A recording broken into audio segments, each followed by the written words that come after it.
Now, now, now, now, now. Now, now. Now, now, now, now, now. Now, now, now, now, now, now.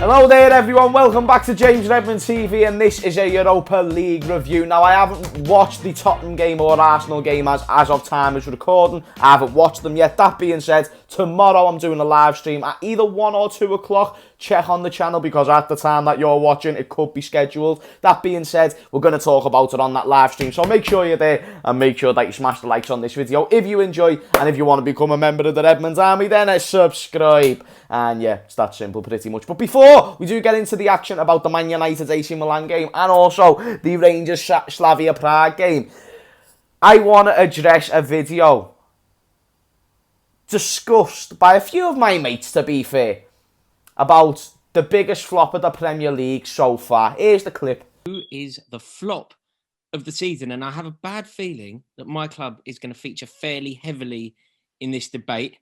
And therefore, I'm going to try and take it in a different direction immediately. I'm going to put someone on the table. I'm going to go Thiago Alcantara. He has not lived up to the expectation that I think the Premier League thought we were going to see with him. And it's been basically a disaster, wouldn't you say, Flex? Yeah, I think so. Look, let's take away the real unfortunate things that have happened to Liverpool this season, both on and off the field, the injuries that they've had, the kind of personal tragedies that they've had as well. But just on him, does his playing style really improve Liverpool? Like, the question is for me is, would they be better off with their proper midfield when everyone's fit, with Fabinho, Wijnaldum, Henderson? And you just don't need a Thiago. That's the question for me. Like, when don't get me wrong, Thiago is a fantastic player, but I think what it shows you is the attributes are so important in terms of matching up with a team. Just because you're a great player in a different system, in a really world-class team like Bayern Munich, winning all the trophies, you know, it's a different type of football, isn't it? And Jurgen Klopp plays a different type of way. And I just think that when I look at Thiago, I just think he slows their rhythm down. He wants to play at his own tempo, his own pace. He wants to zing balls in behind, look nice on the ball, just spray it left, spray it right. Earlier on, it was actually pathetic. Yeah, what was going on is I remember he came on against your team, Rory. He came on against Chelsea at half time when Chelsea had 10 men, didn't they? Right, and he had like 50 meters circumference around him, no one there, and he's zinging it left, zinging it right. Oh, did you see Thiago? Listen, put me centre mid with nobody around me, yeah? Make me train every day. I could zing it left, zing it right, make 5-yard passes. Like, that's easy. Like, he can do that in his sleep. He's not being tested. So that is what was discussed on 888 Sport on the latest episode. If you want to go and check that out, top link in the description. And just, I mean, you know my opinions on Thiago. I know he hasn't been doing too well, even at times. I don't feel like it's been a system thing, as Flex mentions. I feel like it's actually been his own ability. So even if you believe he's been a flop, I genuinely don't feel it's been for the reason of not fitting into the system and slowing us down. I feel like that's kind of bollocks. With all due respect to my brother Flex, do you know what I'm saying? But I feel like that's just a little bit of nonsense, and you're just trying to find an easy way of saying why Thiago is a flop. We also have to take into consideration that he's played much less football than new signings such as Ziyech, who hasn't delivered to a whole nother level. He had a good start, but so did Thiago in some ways. Then you've got Timo Werner. You know, I'm not even just trying to call out Chelsea players, but how about 72 million Havertz? Like, I'm not even just trying to be that guy. You know what I'm saying? I get it. Thiago's one of the best players in the world, and he hasn't lived up to that yet. But in terms of what these other players were supposed to do, they haven't even got close. Timo Werner literally got a manager sacked. I'm just saying, if you want to say flops, let's just think about it a little bit more. But they did think about it more. So to watch that full video, check it out in the link. Top link in the description. Anyway, where do we start? Rangers or Slavia Prague or AC Milan and Manchester United? Listen, even though I actually love watching Rangers, I'm actually going to talk about them dead quick, but then we're going to go more in detail with the Man United game. And the only reason why I want to mention about Rangers is because it's now interesting with them being in this stage of the Europa League. How do a Scottish team get on when they go deeper into Europe? Because years ago, Celtic were okay at whatnot and competing in Europe. Even years further, Rangers were very sound in Europe. They get into the Europa League. They get into the group stages. They get past the group stages. Whereas over recent years, Scottish teams, more importantly teams like Aberdeen and Celtic, if they do get into the Europa League, they don't do very well. If they do get into the Champions League, they don't tend to smash it. And this is why I'm intrigued by Rangers, and this is why I want to talk about them. Not only to do with the fact Steven Gerrard, my captain, is also the manager, but it's mostly to do with the fact, well, that is a big, massive reason, but it's also to do with the fact it is intriguing overall, especially for Scottish fans, and I know there's a lot of people from Scotland who watch us, so shout out to yourselves in the Scotland, but I just feel like maybe now we're realising that even though they're very, very good and they dominate the Scottish League, and this is not taking anything away from Steven Gerrard, I feel like in this game we saw they were just kind of outplayed in many instances. And it's not that they can't win this leg, they very much can. It's 1-1 and, them and Slavia Prague, even though they're both kind of in farmers' leagues, as neutrals would say. I know you can have a proper debate about it, but they're both in farmers' leagues. It could have went either way, and I feel like we saw a level difference in this game. That being said, though, it doesn't mean that Rangers can't go on. They've still got the individual brilliance of players like Morelos and Ryan Kent to be able to carry them out the second leg. They've also got a very good system, all due to the manager. It's actually a very good the way they don't dominate the game, but they can kind of hold back a little bit, and that's the way the game went. It is what it is. They got a 1-1. It's not the worst result, and you've got to bear in mind they're away from home. I believe that they were away from home. So listen, mate, that's actually good. They've got an away goal at their advantage, and Steven Gerrard, he's shown so far he's good at adapting, and I feel like he could adapt well to these circumstances. But it's going to be interesting going into the second leg. Let me know how you feel like that's going to go. But let's talk about Manchester United and AC Milan.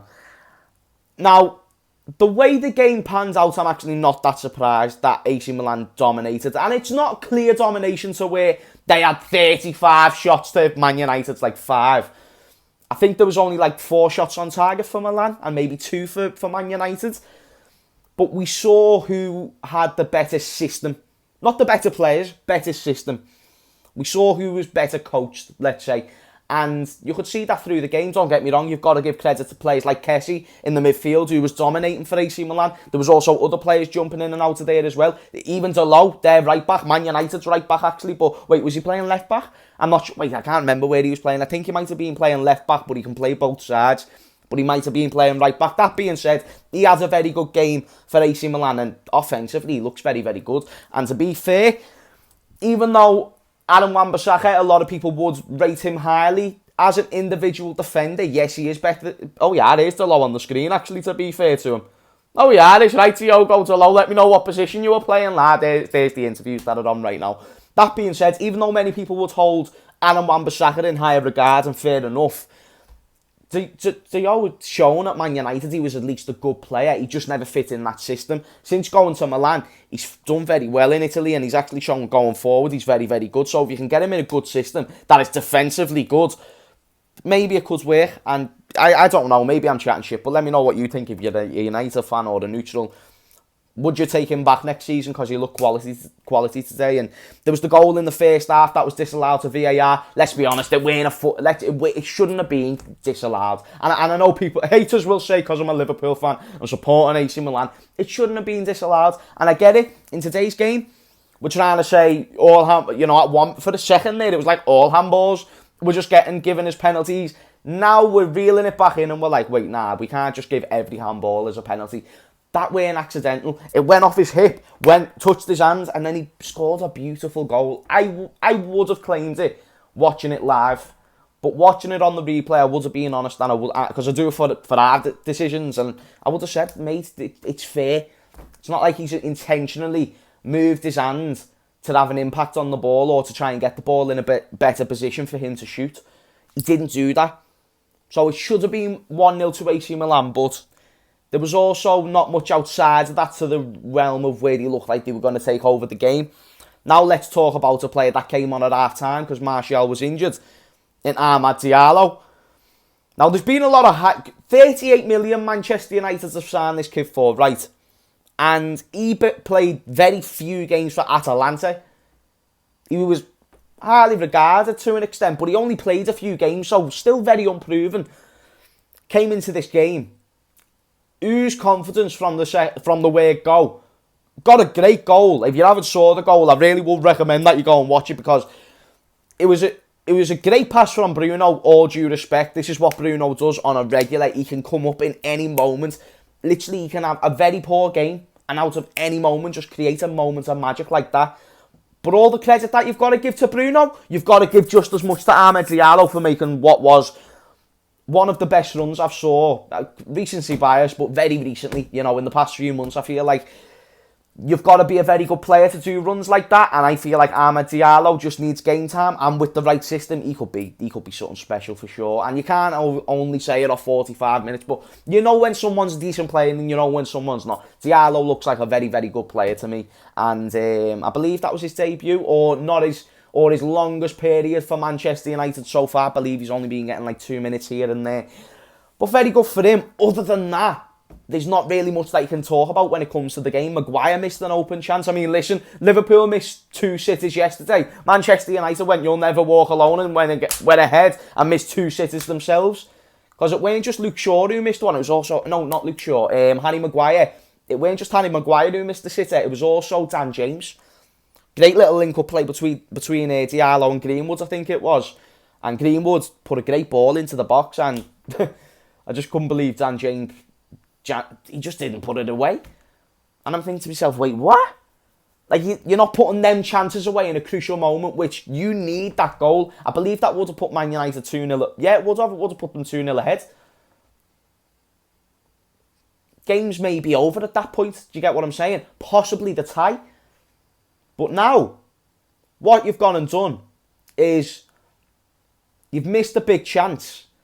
Late on in the game, AC Milan have got that equaliser. That was actually very well deserved. Very well deserved. And now you've got to go to a second leg where, bear in mind, they didn't have an Ibrahimovic today. They didn't have a few of their main players.